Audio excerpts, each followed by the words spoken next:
जो व्यक्ति अपने काम को आनंद पूर्वक न कर रहा हो, जिसका काम उसके आनंद की अभिव्यक्ति न हो, बड़ी यातना से गुजर रहा होगा।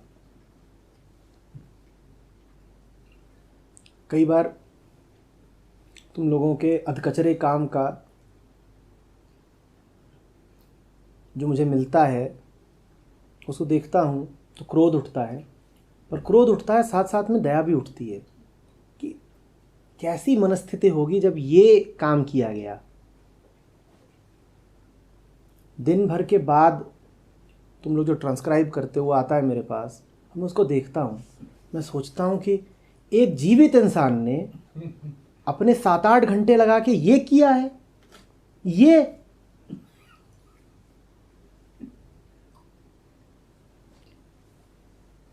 कैसे किया होगा, कैसे?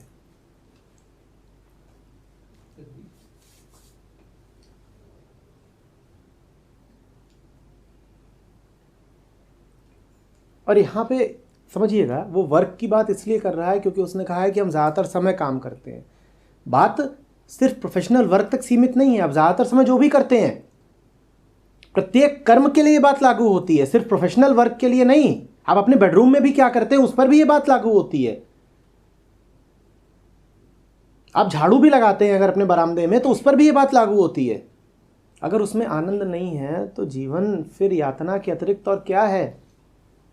क्योंकि कर तो वही रहे हो ना, समय तो उसी में जा रहा है और जीवन समय ही है।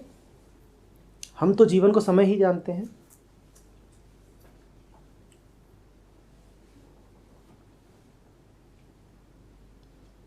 देखिए समझिएगा, ये आपके सामने एक ऐसी स्त्री खड़ी हुई है जो कह रही है कि मैं उच्चतम से नीचे का कुछ भी बर्दाश्त करूंगी नहीं।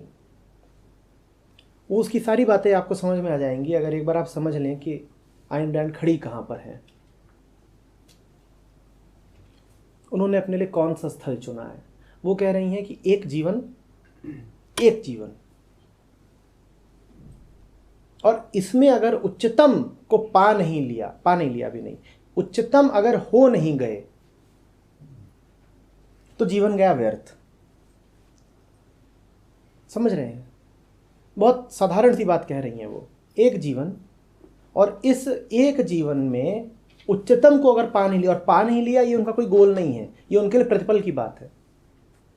कह रही प्रतिपल अगर मेरा जीवन आनंद में नहीं बीत रहा है तो मैं जिंदा हूं ही